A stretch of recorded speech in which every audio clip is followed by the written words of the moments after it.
Hoy tenemos el gusto de contar con la presencia de una querida amiga de este instituto, una historiadora experta en este tema del que nos va a tratar en el estudio de la Revolución Mexicana y bueno, pues particularmente en el personaje, uno de los personajes fundamentales de la Revolución, don Venustiano Carranza.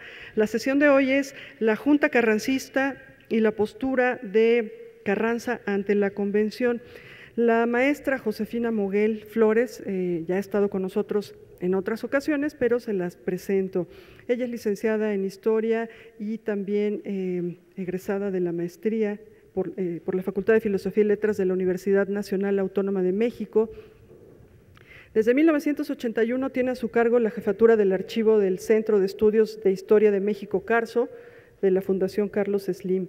Es autora, entre otros textos, de la guía e índices del archivo del primer jefe del Ejército Constitucionalista, 1889-1920, del archivo Lucas Alamán, 1706-1951, Federico González Garza, 1889-1920, y catálogos del archivo histórico editado por Condumex, así como de los documentos de Ricardo Flores Magón, 1901-1912, es decir, una gran experiencia en la investigación documental y catalogación, digitalización de esta fuente para el estudio de la historia. Bueno, estos son algunos de los personajes que ha tratado, pues, a Ricardo Flores Magón, Venustiano Carranza y también al general Juan Andreu Almazán. La maestra Moguel recibió la medalla de acero al mérito histórico Capitán Alonso de León en la categoría nacional otorgada por la Sociedad Nuevo-Leonesa de Historia, Geografía y Estadística, bueno, entre otros de los reconocimientos que ha recibido, así que bueno, la recibimos con mucho gusto. Muchas gracias, maestra, bienvenida. Gracias a la maestra Elsa Aguilar por su amable presentación. Y también quiero agradecer la invitación siempre afable de la doctora Patricia Galeana y me da mucho gusto estar de nuevo con ustedes aquí en el Instituto Nacional de Estudios Históricos de la Revolución Mexicana.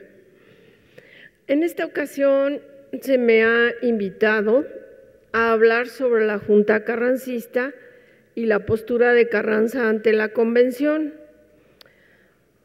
Agradezco al Instituto y a la doctora Patricia Galeana que siempre tomen en cuenta la presencia y la figura de Venustiano Carranza, que no es un personaje muy socorrido, porque evidentemente el mito popular le corresponde a Villa y a Zapata y en parte a Madero. Sin embargo, entenderemos por qué Carranza no es tan recurrido, por la sencilla razón de que nos enfrentaremos siempre, esa es la línea exacta del personaje, su personalidad y figura y su lineamiento de político y estadista. Esa es la visión que le corresponde a Venustiano Carranza. Voy a comenzar con una cita que hace referencia al asunto de la convención y dice: como convención es soberana, están bajo las órdenes de esta Carranza, Villa, Maytorena y Zapata, quedando pues terminada la lucha intestina. No habrá más derramamiento de sangre en nuestra querida patria. Los anhelos del pueblo en esta vez serán realizados. Tierras, libertad y justicia, he aquí el lema de todos los delegados.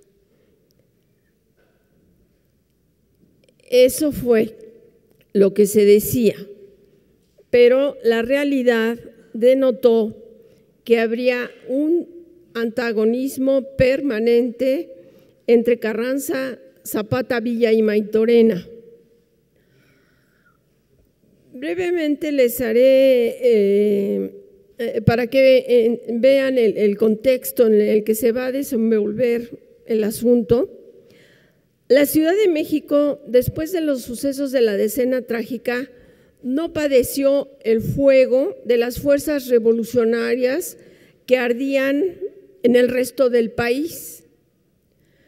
Pero ello no significó que los capitalinos no toleraran otros padecimientos, como la miseria y el hambre y la insuficiencia de los alimentos, o las enfermedades como la epidemia del tifo que invadía la ciudad, que junto a la escasez del pulque, los habitantes confundían en que la bebida o sanaba el tifo o lo provocaba. Y mientras los citadinos estaban esperando el arribo de las fuerzas revolucionarias triunfadoras, especialmente las norteñas o las sureñas, ellos en la Ciudad de México se enteraban de los acontecimientos que estaban sucediendo, de batallas y combates contra el régimen huertista, a través de la lectura que hacían de varios periódicos como El Sol, El País, El Imparcial, El Diario del Hogar, Gil Blas, El Independiente, El Renovador, El Radical y otros, que emitían misceláneas de noticias sobre los hechos turbulentos de los grupos en pugna, así como advertían el triunfo político y militar de los ejércitos sobre el federal, los constitucionalistas, por supuesto, y desde luego también los sureños. Y además, la capital de la República era el simbolismo en donde residían toda la significancia de este triunfo armado y político. Todos querían ocupar la capital de la República.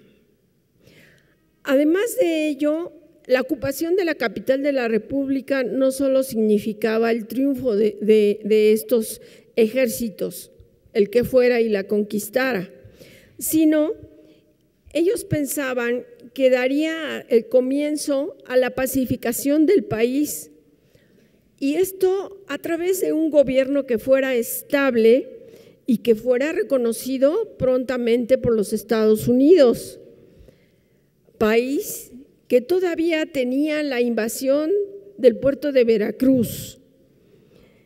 Y además, esto facilitaría, una vez que ellos abandonaran el territorio nacional, el comienzo de la prosecución de las reformas sociales anheladas desde el inicio del movimiento revolucionario, que eran una consecuencia inmediata establecida desde el movimiento abanderado del Plan de Guadalupe, aun cuando este plan, porque era político, así lo estableció Carranza, no vislumbraba, porque no era esa su necesidad, estas reformas sociales.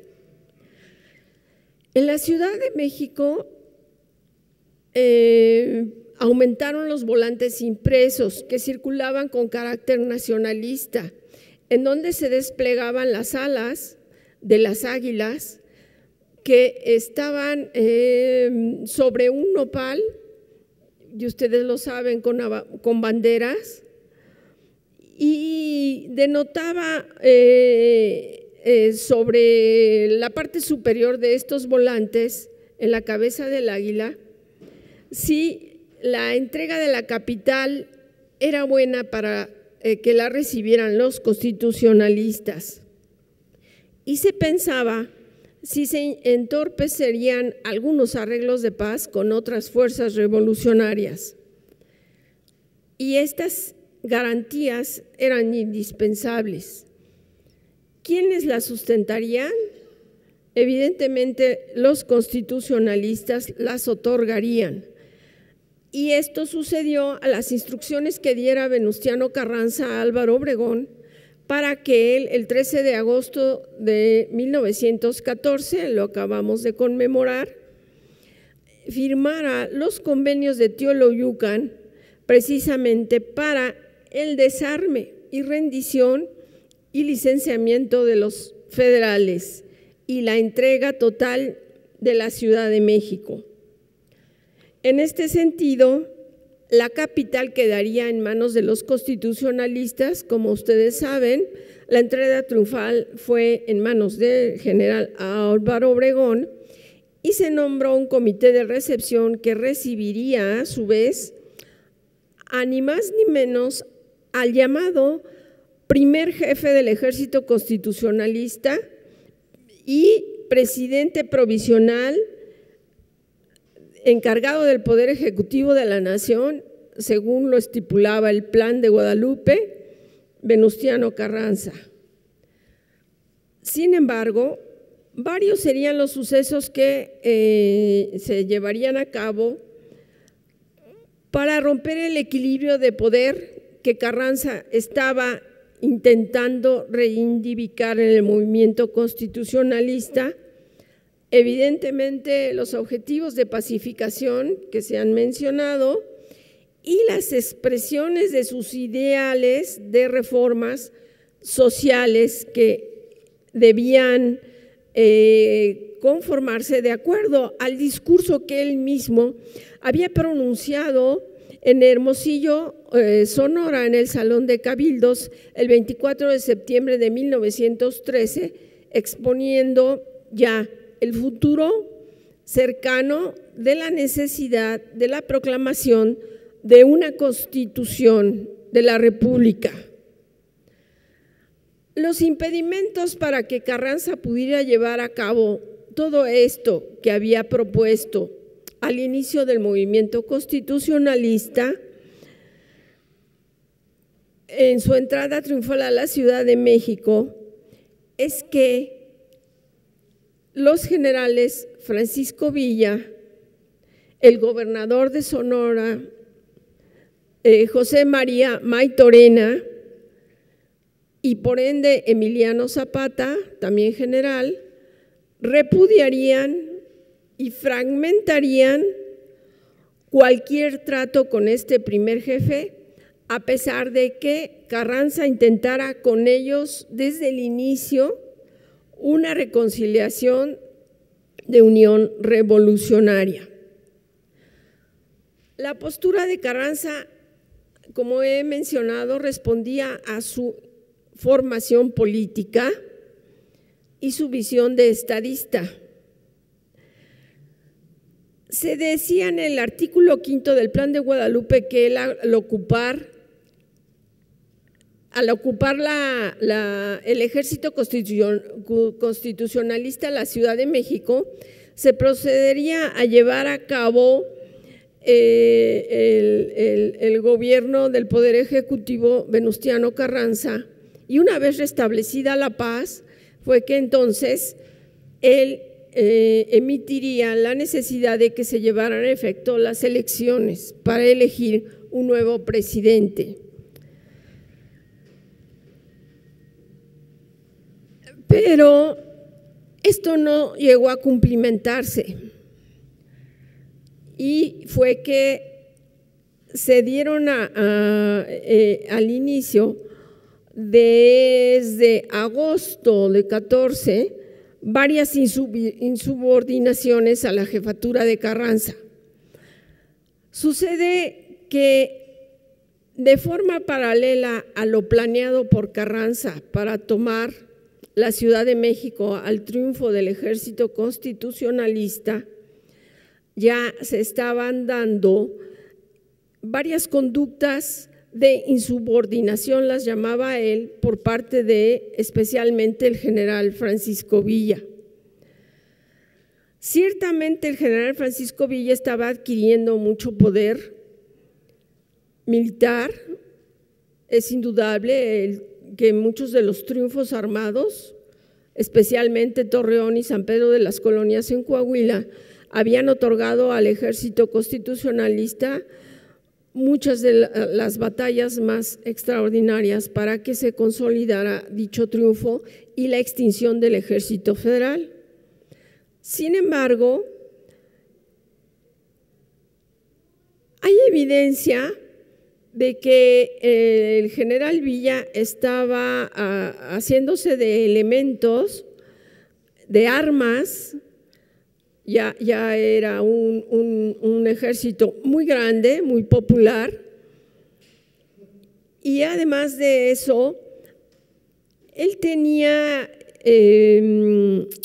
esto lo acentúa mucho Juan Barragán en sus memorias de Venustiano Carranza, escritas para periódicos de los años 30, el Magazine para Todos de El Universal, en donde asienta la mala influencia que tiene el general Felipe Ángeles sobre Villa, de tal manera que le insinúa la necesidad de hacerse del poder. Venustiano Carranza intuyó que había un enfrentamiento entre ambos personajes. Aun cuando Villa todavía en septiembre reconocía la primera jefatura de Venustiano Carranza, Carranza ciertamente le dio el nombramiento de general de división hasta el 8 de septiembre de 1914, si bien tardío, en cuanto primero le había dado el generalato de división al general Pablo González. Luego entonces entendemos que Venustiano Carranza tenía fuerzas más leales a él que las propias de Villa. En este caso, Venustiano Carranza no quería, y de hecho así lo hizo, evitó de todas las formas, dejó de abastecer de carbón a las fuerzas de Francisco Villa para que no entraran ni tomaran la Ciudad de México, porque en este caso el general Felipe Ángeles de raíz federal estaba azuzando a Villa de tal forma que Villa posteriormente, pero no en este momento, adscribiría en sus fuerzas a federales, lo que Carranza estaba finiquitando, por ejemplo. Entonces Carranza no quería dejar por ningún motivo que los federales tuvieran acceso al nuevo ejército que Carranza había propuesto en su creación.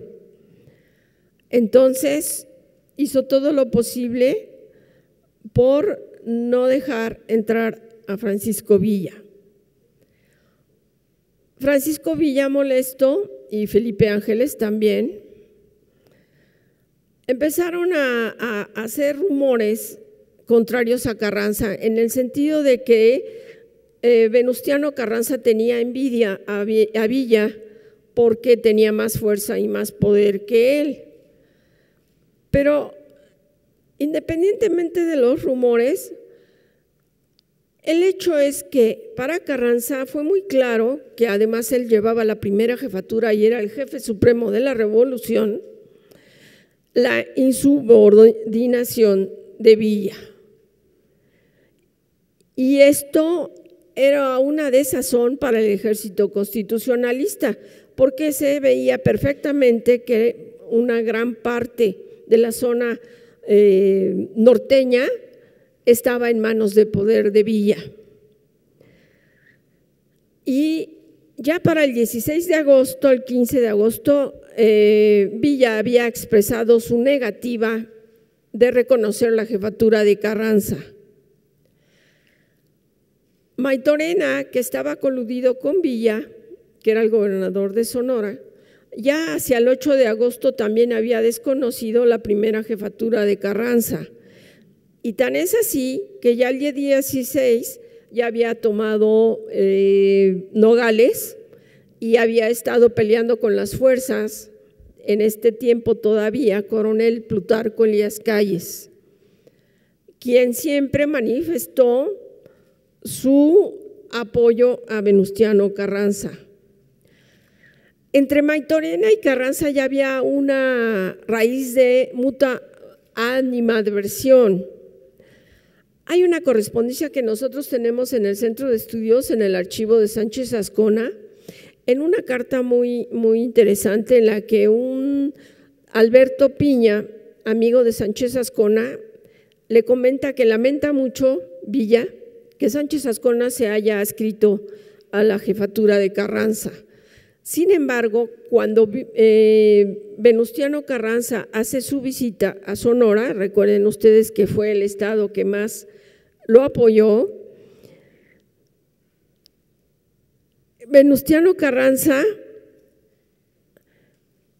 hizo una reforma al Plan de Guadalupe que finalmente no funcionaría, porque aquí decía que si Carranza ya no estaba bajo la jefatura del movimiento, este mando pasaría solo a los militares del ejército constitucionalista. Luego entonces, como Maytorena no era militar, sino civil, él estaba esperando ser nominado a la candidatura presidencial, lo cual no sucedió precisamente porque se veía que Carranza en apariencia quería tener esta preponderancia política sobre Maytorena. En este momento es cuando ya los constitucionalistas, los carrancistas, empiezan a propagar la gran figura y el prototipo del verdadero estadista, del habilísimo político y la importante jefatura de la revolución en manos de Carranza. Con esto significa que la figura de Maytorena queda desangelada y además hay que agregar que estos que estaban cercanos a Maytorena, incluyendo algunos de los villistas, pensaban que el movimiento de Carranza era una continuación del maderismo, lo cual no podría ser. Todas estas circunstancias fueron el preludio para motivar funestas consecuencias a la causa nacional. Ya para el 23 de septiembre de 14, ya Maytorena había emitido un manifiesto apoyando a Villa y desconociendo la jefatura de Carranza. ¿Qué significa que estén desconociendo esta jefatura? A lo largo de la revolución así sucedió. De inmediato también, en agosto de 14, con el lema de reforma, libertad, justicia y ley, en Milpa Alta, el general Emiliano Zapata emitió otro manifiesto también desconociendo a la jefatura de Carranza. Y quiere decir que por dos frentes, tanto el norte como por el sur, no estaban de acuerdo en que Carranza siguiera al frente del movimiento. Sin embargo, vamos a ver que Carranza tiene una postura un poco más reivindicadora porque ya para el 24 de agosto de 14 él envía a varias personas para que puedan convencer a ambos personajes, por ejemplo, a Dolores Simuro, que ella está cercana a Zapata, va a hablar a nombre de Carranza con Zapata para conciliar una unión revolucionaria. También toman parte Carmen Cerdán y también Guadalupe Narváez Bautista, el doctor Atl. Venustiano Carranza envía también a Luis Cabrera y Antonio I. Villarreal. Zapata, en el caso de Luis Cabrera y Antonio Villarreal, decide no recibirlos el día que fija y 2 días después los recibe y tal, y envía a sus representantes, entre ellos aparece Soto y Gama. Pero aquí hay un punto importante, porque desde ese momento, ya desde los manifiestos zapatistas, Emiliano Zapata deja muy claro que solamente se no solo no reconoce a Venustiano Carranza, sino que él quiere supeditarlo a su propia figura, a su propio mando, y además le exige a Carranza que reconozca el Plan de Ayala como tal, ni más ni menos. Esto puede sonar desde el punto de vista carrancista, evidentemente, un poco absurdo, porque el triunfador de la gesta revolucionaria contra Huerta finalmente fue Carranza. Zapata no tenía que argumentar ningún triunfo revolucionario importante más que de los constitucionalistas, porque solo se circunscribía a una sola región, que era la de Morelos. Y definitivamente el triunfador pues era Carranza. ¿Hizo juzgarse Carranza al Plan de Ayala? Tampoco, porque Carranza ya había prometido hacer las reformas necesarias políticas mediante una continuación, esto sería posterior en fines de 14 a las reformas al Plan de Guadalupe. Entonces invitaba a Zapata y a sus seguidores a que ellos reconocieran el Plan de Guadalupe, hicieran la unificación revolucionaria con él, obviamente reconocieran su jefatura militar, se hiciera una negociación pacífica y se diera marcha a los nuevos proyectos de la revolución. Ciertamente, como yo mencionaba, esta unificación no se dio porque empezaron a haber muchos lineamientos indistintos, porque no solo Zapata no reconocía a Carranza, sino también exigía el reconocimiento para Pascual Orozco, y Carranza seguía en su forma de ver el sentido de la revolución por la que él estaba luchando.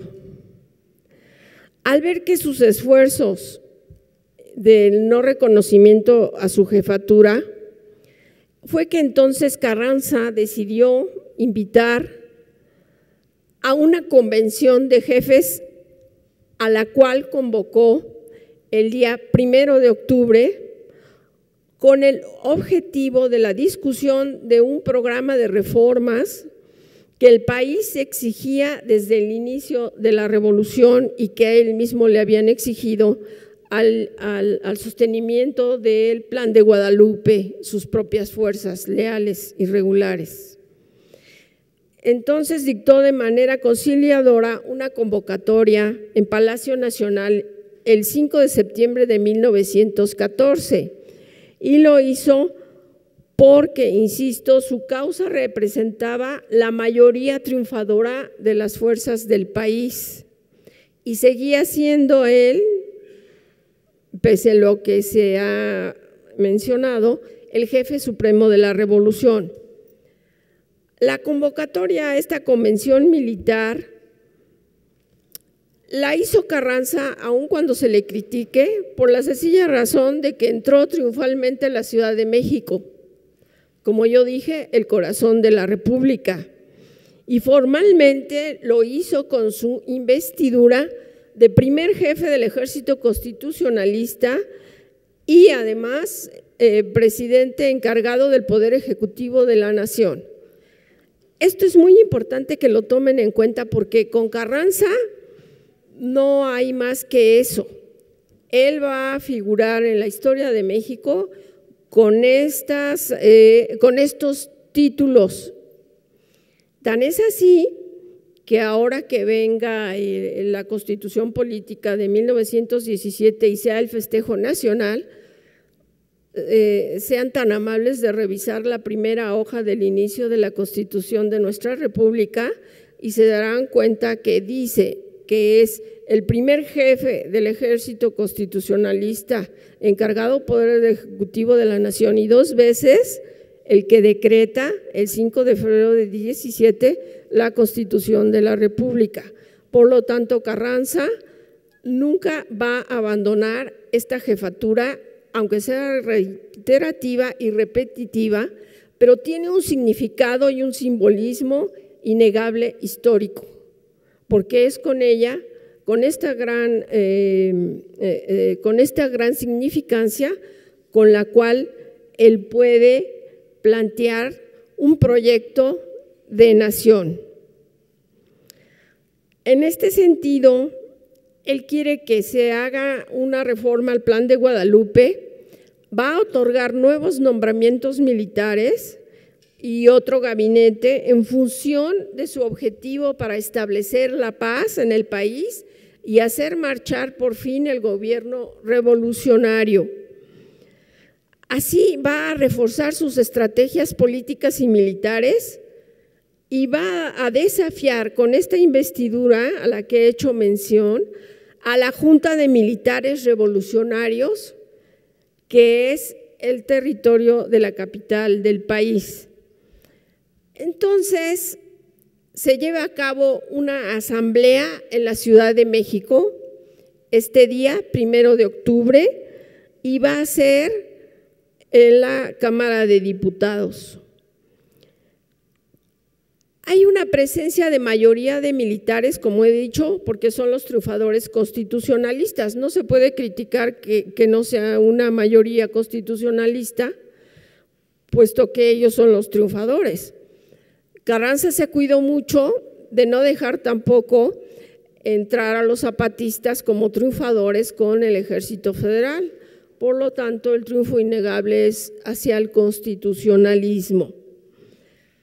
Convocó esta junta dando cumplimiento a una de las partes del Plan de Guadalupe, pero ya para estas fechas está muy claro que la División del Norte, liderada por Francisco Villa, dejó muy claro su desconocimiento a la primera jefatura de Carranza y definitivamente no asisten a la convocatoria.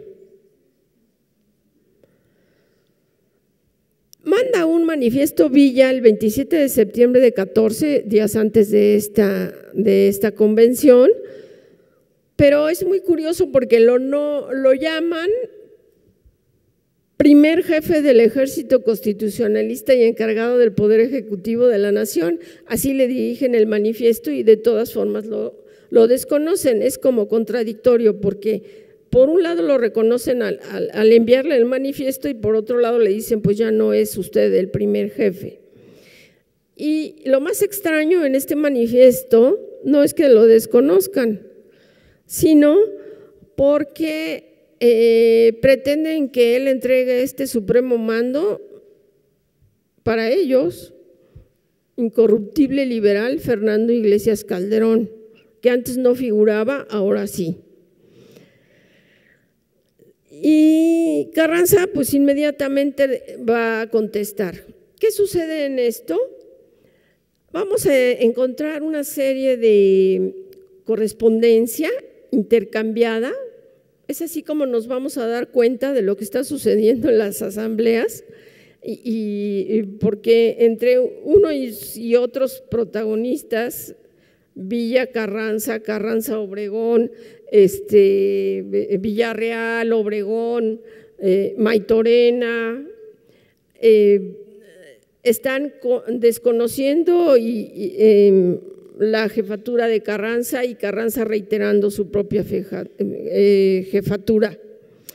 Carranza, por su lado, dice que el depósito en sus manos de esa jefatura la dio el constitucionalismo, que secundó el Plan de Guadalupe y si acaso lo entregara este depósito de mando que le dieron, lo entregaría justamente a esta convención de miembros del Ejército Constitucionalista y no hay más a quien entregárselos, porque ellos consideran son los únicos responsables y representantes de ellos mismos para otorgar al nuevo depositario de los altos cargos de los que él fue investido.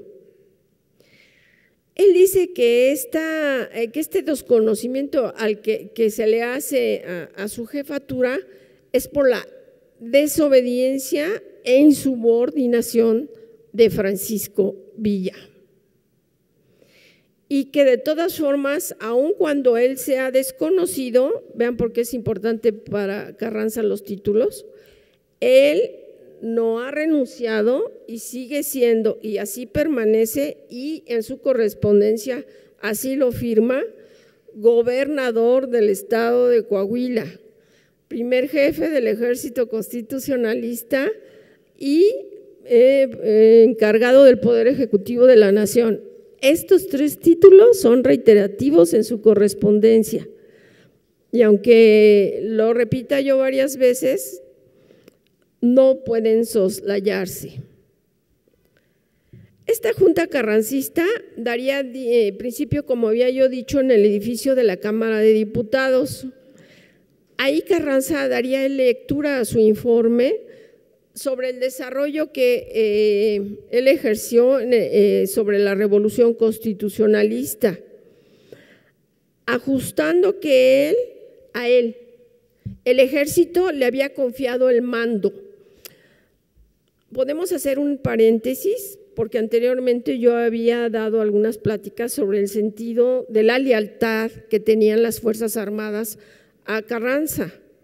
Su padre, don Jesús Carranza, era una leyenda en el estado de Coahuila porque él había creado fuerzas irregulares con su propio dinero de la Federación y había apoyado el movimiento de Benito Juárez.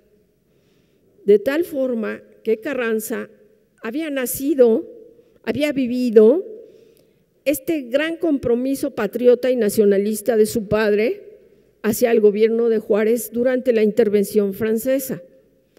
De ahí Venustiano Carranza en 1893 hace un levantamiento armado contra Porfirio Díaz con varios de sus hermanos a la imposición que hiciera del gobernador Garza Galán en Coahuila.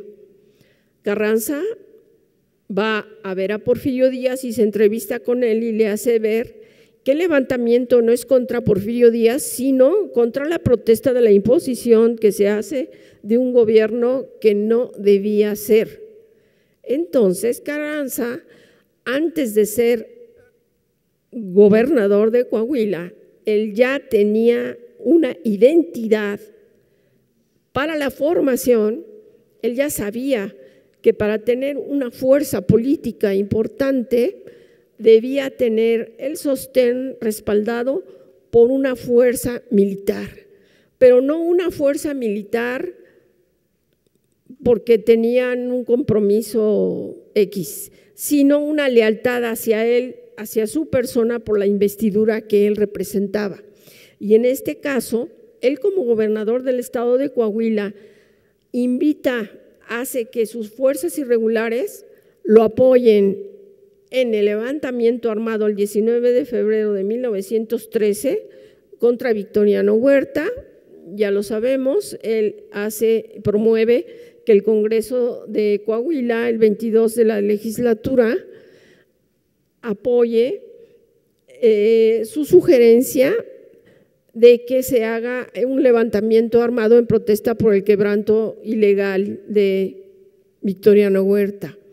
Estas fuerzas leales que nacen el 19 de febrero de 1913, es muy importante señalarlo, es la fecha oficial en la cual se marca el inicio del Ejército Nacional Mexicano, y posteriormente estas fuerzas leales que lo sostienen por lealtad, resulta que el 26 de marzo en el Plan de Guadalupe lo reconocen en su 4º artículo de este plan como primer jefe del ejército. Por eso es que Carranza utiliza la historia para hacer una identidad revolucionaria y un simbolismo patriota y nacionalista de que hay un ejército detrás de él que lo está apoyando, a pesar de que haya, según él dice, un grupo de jefes descarriados, dominados, y aquí ya lo llama a Francisco Villa bandido. También le dice reaccionario después, y también le va a aplicar lo mismo que a Zapata, la ley del 25 de enero de 1862, que era la ley de Juárez contra los traidores. Ese es el punto de vista de Carranza. Entonces, él dice que entrega el poder, no está renunciando, no se está haciendo, él dice que entrega ese poder a estos militares que le fueron leales y ellos tendrán que tomar la decisión de si aceptan o no su renuncia. Y esto lo hace por el supremo bien de la patria. Carranza se levanta de su asiento, atraviesa el salón y se abalanzaron hacia él, como dice Barragán, al caudillo de Guadalupe, lo abrazan y le protestan su adhesión. Su tranquilidad, según dice Barragán, vuelve a repetirlo, era pasmosa, porque Carranza decide retirarse a su domicilio para que ellos los dejen en libertad de que decidan si aceptan o no su renuncia. Y mientras tanto, pues entonces toma la palabra Luis Cabrera y tiene dos éxitos fundamentales por su oratoria extraordinaria, porque él aclara que el sentido de la entrega de la jefatura de Carranza, que recaería en todo caso en Francisco Villa, no del todo, aunque hubiera sido él el hombre más fuerte y de más poder y el mejor militar, él tendría a su vez que convocar a elecciones para que hubiera otro caudillo, que ya no sería Carranza, pero tampoco él mismo, sino otro más. Carranza sugirió una votación y tomó un papel gritando, asestando un gran gesto político, un golpe político, y dijo: yo voto por Carranza. Y todos los demás militares, Murguía, Cos, Marciano González, convencieron a la asamblea de que no se debía aceptar su renuncia y por lo tanto Carranza sería ratificado con el nombramiento de jefe supremo de la revolución conferido por el Plan de Guadalupe y seguiría siendo primer jefe del ejército constitucionalista encargado del poder ejecutivo de la nación. Vean ustedes que entonces en esta junta destacan los puntos de que dejó pero se reiteró el poder que venía ejerciendo gracias a la aprobación que otorgaron estos jefes militares y gobernadores, porque fue uno de los puntos importantes que se trataron. También Cabrera podría lograr que se tomaran en cuenta la presencia de los civiles, porque él decía que aunque cuando no habían tenido ellos los fusiles en las manos, habían luchado por lo menos en ideales en favor de la revolución. Y a pesar de la oposición, en su caso de Obregón, de que tomaran en parte los civiles, Cabrera logró que se considerara esta situación.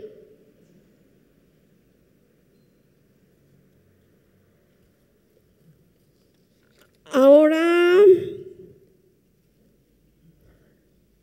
es importante señalar que este nombramiento que se le dio a Carranza de nuevo, se supone que no debería ya tener ningún problema en cuanto a que Obregón fue de los del grupo que más insistió que se trasladara la convención a Aguascalientes porque se suponía que iba a ser un punto neutral en el asunto. La pregunta y se cuestionaba que para qué en Aguascalientes si se estaba tomando y llevando a cabo esa junta de generales ahí en la Ciudad de México y cualquier asunto que se tratara podría ser resuelto así. Sin embargo, no se consideró y se suponía que ya una vez ratificada la jefatura de Carranza, lo único que debería hacerse en la convención de Aguascalientes es tratar los asuntos de las reformas sociales de la revolución. Finalmente, en esta junta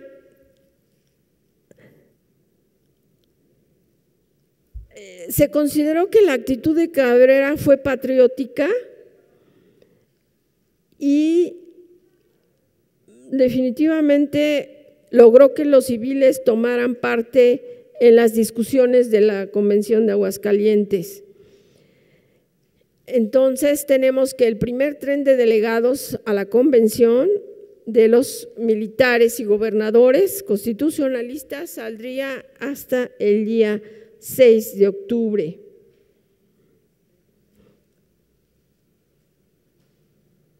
Se puntualizó que Carranza había renunciado a las exigencias de Francisco Villa, pero sin embargo, se le consideró desde el punto de vista de los carrancistas que era un hombre de los peores antecedentes y de todas maneras se le había acordado a Carranza que él seguiría y continuaría a cabo de sus responsabilidades. Había una circunstancia, ya para estas situaciones, Carranza había recibido varios telegramas en donde tenía otros problemas que resolver, como la invasión de los norteamericanos en Veracruz.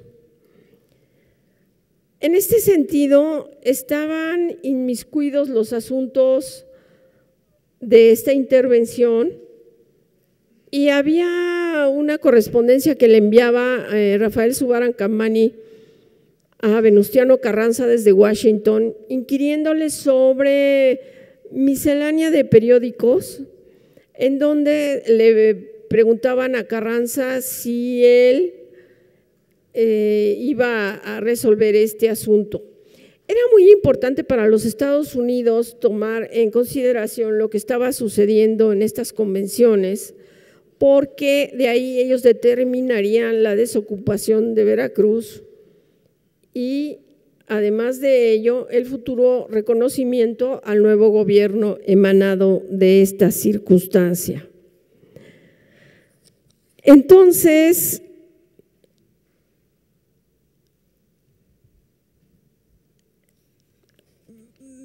de todas formas,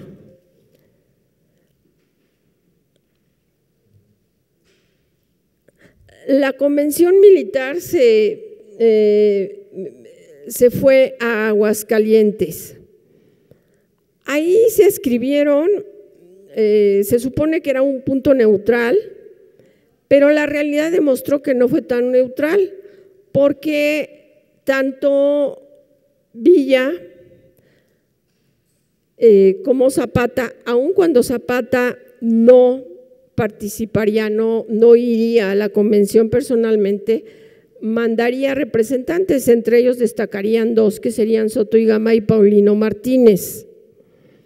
Por la parte de Villa, bueno, estaría Villa y sus allegados más trascendentes, entre ellos Roque González Garza. Roque había iniciado o intentado iniciar el movimiento con Carranza en el constitucionalismo. Fue Carranza quien le preguntó a Roque qué opinaba sobre el Plan de Guadalupe, y como Roque González Garza diera una opinión contraria al Plan de Guadalupe, Carranza lo llamó ingenuo y lo hizo de lado, igual que a su hermano Federico. Ambos, Roque y Federico, habían hecho varias juntas organizadoras del movimiento constitucionalista en los Estados Unidos, y Carranza les llamó la atención porque les preguntaba y les inquiría que con qué facultades ellos tomaban esas adscripciones para llevar a cabo funciones que no les correspondían. Desde ese momento, ellos pensaron que Carranza iba a hacer una continuación del movimiento de Madero. Como no lo hizo, entonces Federico González Garza lamentó mucho que Carranza no los tomara en consideración dentro del movimiento constitucionalista.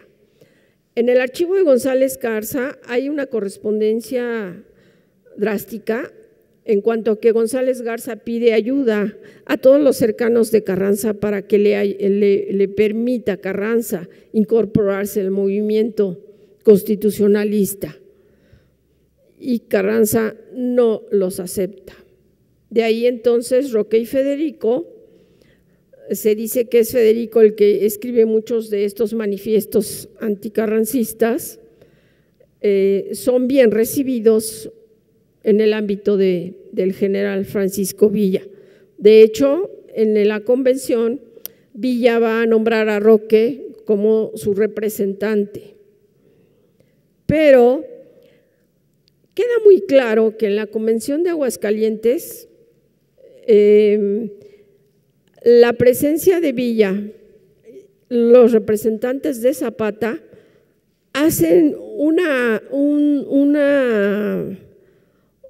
mutua ayuda, un apoyo común se dan, porque esta asamblea, desde el punto de vista de los constitucionalistas, está generada precisamente para luchar contra la jefatura de Carranza.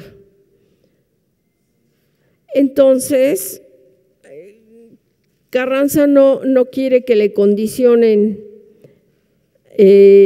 la renuncia,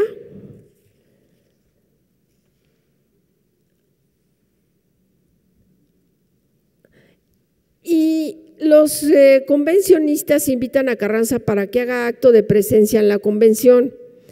Esto no sucede así porque Carranza nunca pretende ir a la convención, porque sabe perfectamente que está en territorio enemigo y se queda en la Ciudad de México. Sin embargo, él tiene un ardid inteligente, porque sabe que el que está a cargo de la Ciudad de México es el general Lucio Blanco, que aun cuando él estaba cercano a Álvaro Obregón, y recuerden que fue uno de los que estuvo firmantes en los convenios de Teoloyucan, él decide, a pesar de que varios de los militares constitucionalistas se le acercan y le piden que apoye a Carranza, se queda con los convencionistas. Entonces se apodera de la Ciudad de México. Carranza sabe que corre peligro ahí, entonces decide arguir un buen plan para poderse salvar su vida, y entonces en una ocasión hace caer a Lucio Blanco en situaciones de que un día se va el fin de semana a Toluca y regresa, otro día se va a San Juan de Teotihuacán y regresa, y otro día se va a Tlaxcala y pasa hacia Puebla y ya no regresa, y es ahí donde Lucio Blanco se da cuenta de que ya se fue, a pesar de que en Tlaxcala era probable que tuviera Carranza un atentado. Sin embargo, Carranza, la inteligencia que le prevalece, después de que se va a Puebla, llega a Querétaro. Ahí cita a Álvaro Obregón y a todos los que envía la convención, porque ellos son nombrados comisionados para llevarle a Carranza esa invitación para que vaya a la convención de Aguascalientes. Carranza los cita en Querétaro a pesar de que los había citado en otro lugar y les dice que pues lo menos que pueden hacer es ir a buscarlo donde él está y que vayan y lo busquen ahí.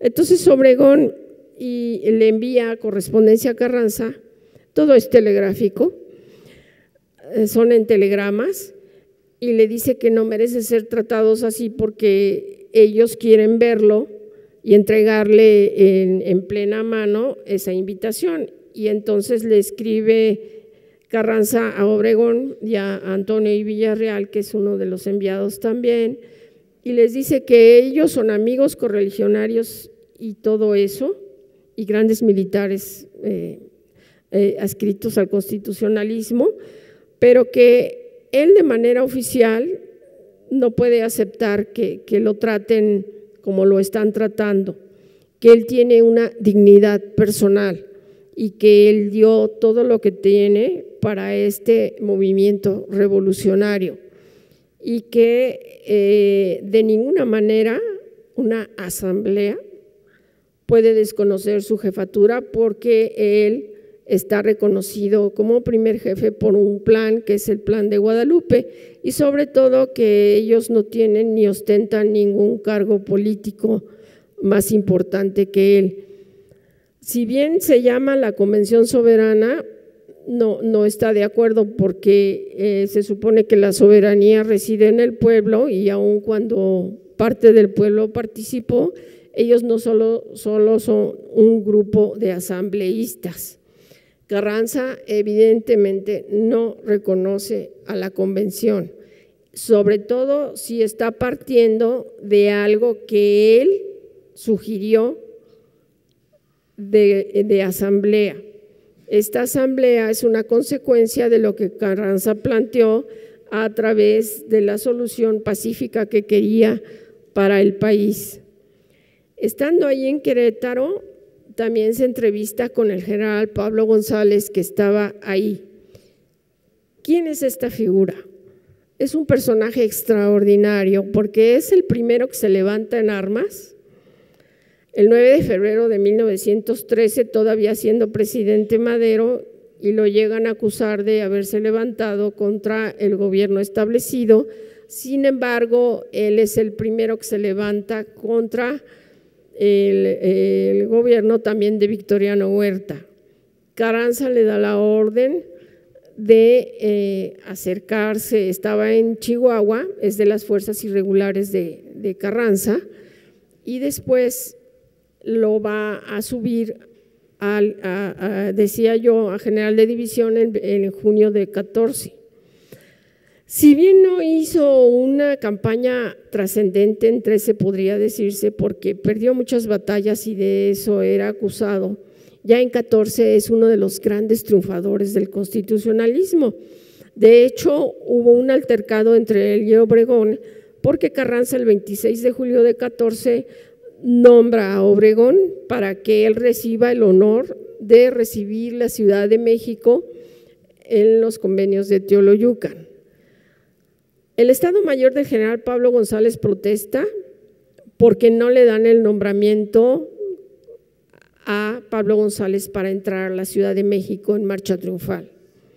Sin embargo, Pablo González dice que no hay ningún problema porque eso va en favor de la Unión Revolucionaria del Constitucionalismo. En efecto, el general González solo llega a la Ciudad de México el 19 de agosto con Carranza, no toma parte en la marcha triunfal en la que Obregón está a la derecha. González se molesta porque el Estado Mayor de general Obregón no lo invita a él a ver la firma de los tratados y además porque es Obregón el que está a la derecha y habían puesto a González a la izquierda. Sin más ni menos, simplemente no entra a la Ciudad de México, pero recibe órdenes de Carranza de recibir, ni más también, todas las armas de las fuerzas licenciadas federales y se va a Puebla y Tlaxcala. Luego entonces Pablo González se empieza a armar. Obregón no recibe tantas armas porque está muy al pendiente de firmar los convenios, pero Pablo González ya tiene armas suficientes. ¿Esto qué significa?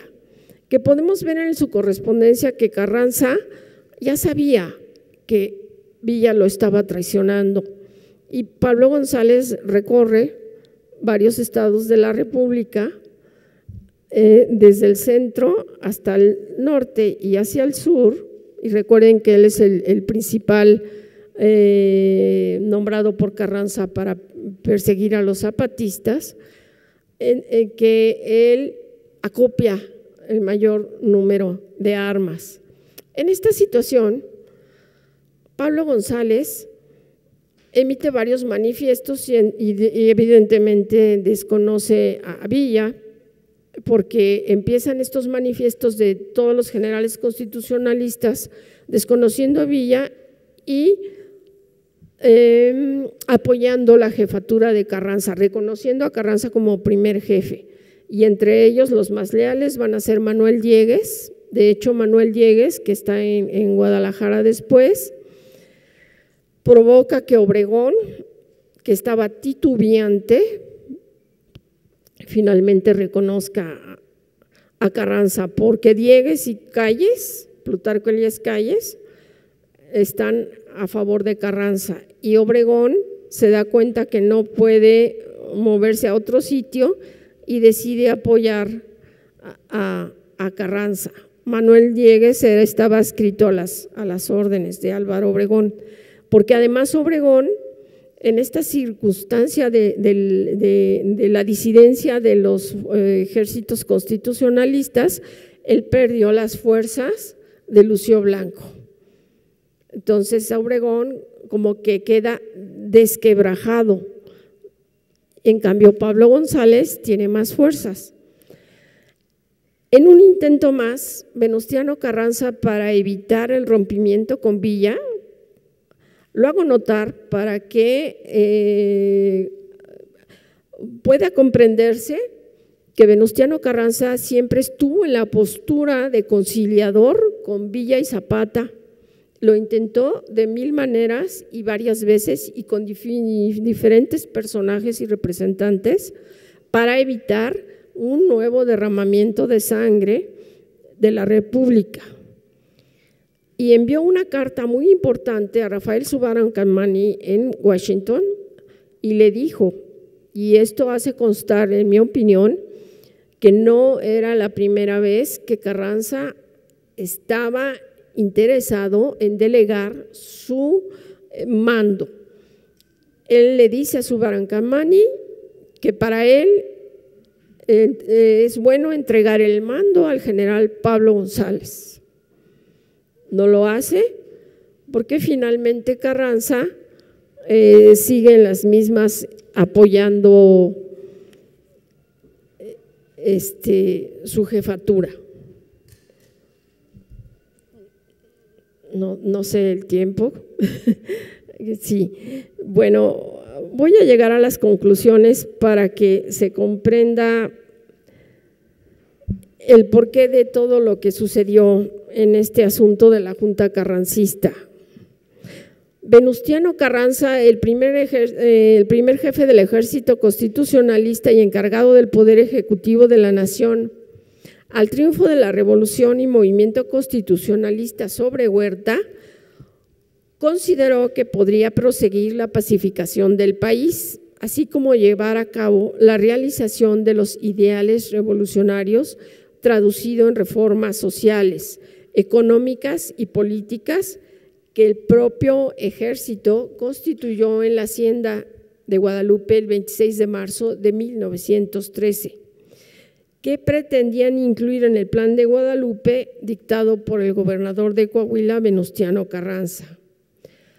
Fue evidente que a instancias de don Venustiano, el plan se revistió de un carácter eminentemente político, porque fue la razón principal de la lucha contra Victoriano Huerta.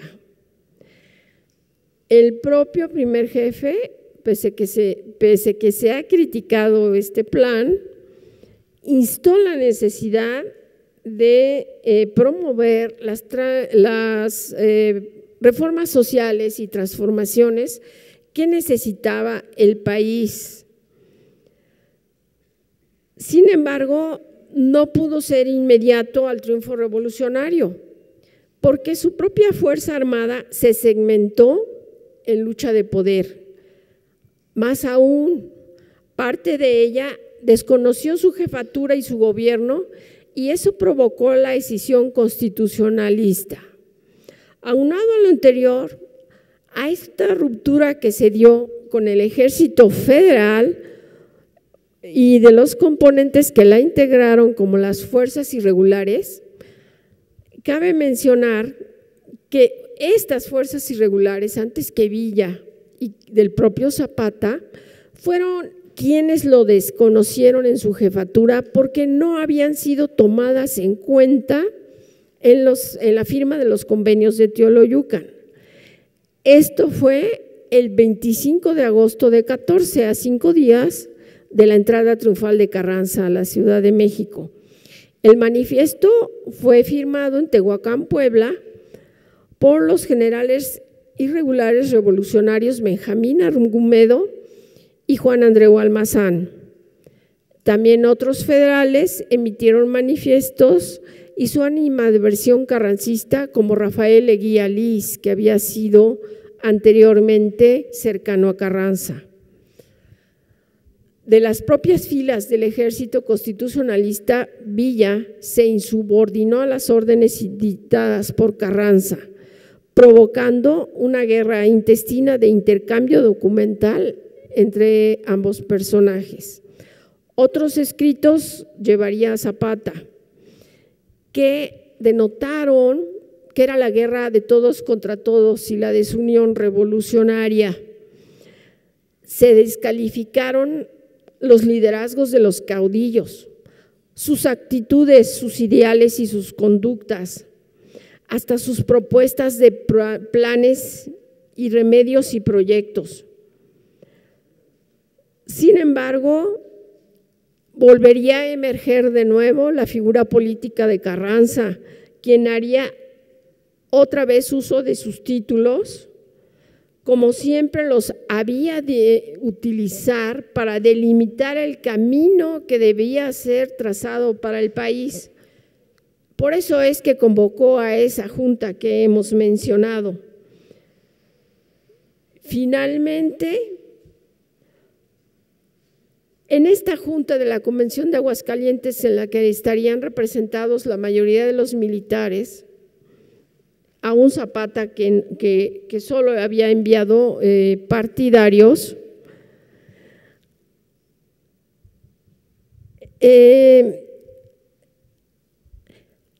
hubo un asunto interesante, porque en este caso, y lo van a oír mencionar quizá en otras conferencias, Antonio Díaz Soto y Gama y Paulino Martínez, los emisarios de Carranza.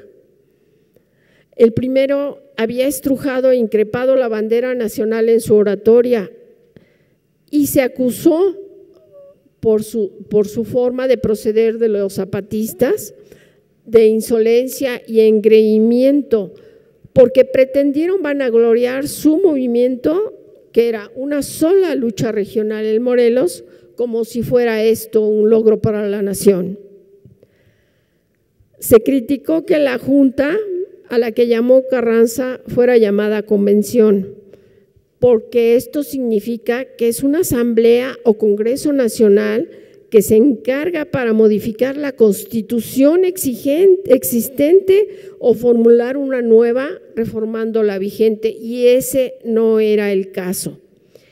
Ese no fue el objetivo de la Junta de Generales y Gobernadores, por lo cual, desde este punto de vista, no debía llamarse convención, porque no fue el Poder Legislativo el que convocó a la convención, ni tampoco Carranza podría haberlo hecho, aún estando a cargo del Poder Ejecutivo, si no es por la autorización de un Congreso que no existía. El Congreso, como ustedes saben, fue desconocido también por Carranza y no tomaría funciones sino hasta 1917.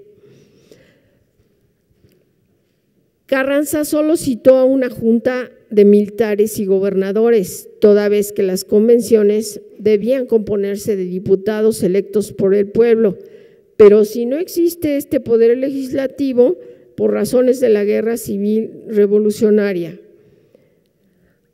y si la convocó él, es porque él estaba autorizado por el reconocimiento que se le dieron de estos propios militares.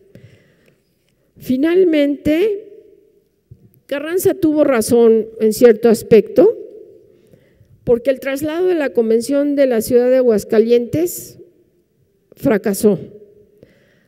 Fracasó porque Villa no quiso, al igual que Zapata, una solución pacífica como la intentara Carranza. Tampoco Carranza cedió la entrega del poder porque siempre supo que recaería en Francisco Villa. Él decía en su correspondencia, cuya ignorancia y ambiciones siempre serían un peligro. Para los carrancistas la convención fue un fracaso porque Villa aparecía en ella investido de legalidad. Asimismo, porque Villa y Zapata estuvieron en franca connivencia y alianza, aunado a que Villa haría uso de sus fuerzas armadas para situar a Aguascalientes, que se suponía neutral. La desconfianza que privó entre carrancistas hacia villistas y zapatistas, que no acudieron a Aguascalientes más que por medio de representantes, la debilidad que denotó Eulalio Gutiérrez, que fue nombrado, que él nombró jefe de operaciones militares de la Convención a Villa, la alianza de Villa y Zapata, que estaban de acuerdo para destituir en el mando de la jefatura a Carranza, significa que no resolvieron en general el motivo por el cual lo hicieron, que fue la discusión de un plan político y social a favor del país. Sin embargo, hay que reconocer que también sentaron las bases precisamente de las más importantes reformas sociales que pudieron haberse hecho en otro momento.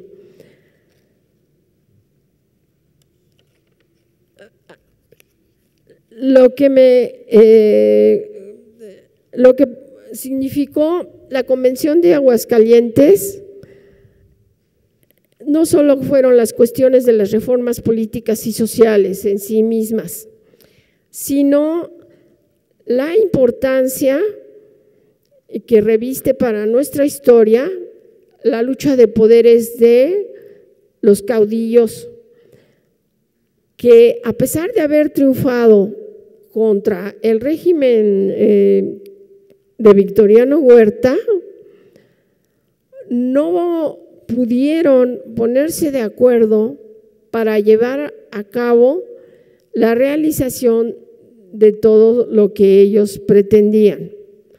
Eso no quiere decir que no se reconozcan la lucha de ideales que tuvieron todos y cada uno de estos caudillos y todo el empeño que pusieron en una revolución armada para intentar forjar no solo un proyecto de nación, que finalmente es en donde nosotros estamos recibiendo algo de ello, sino que a pesar de la lucha de poderes que entre ellos hubieron, nos dejaron estos, insisto, ideales y programas sociales que llegaron a convertirse en la Constitución de la República.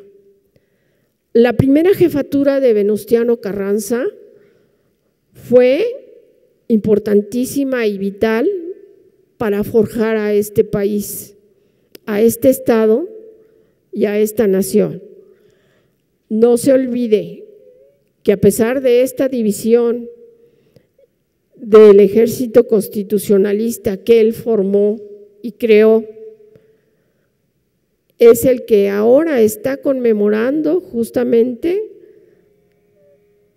101 años de existencia ininterrumpido y que forma parte de una institución que fue forjada en esta revolución, durante esa revolución y después de esa revolución. Muchas gracias.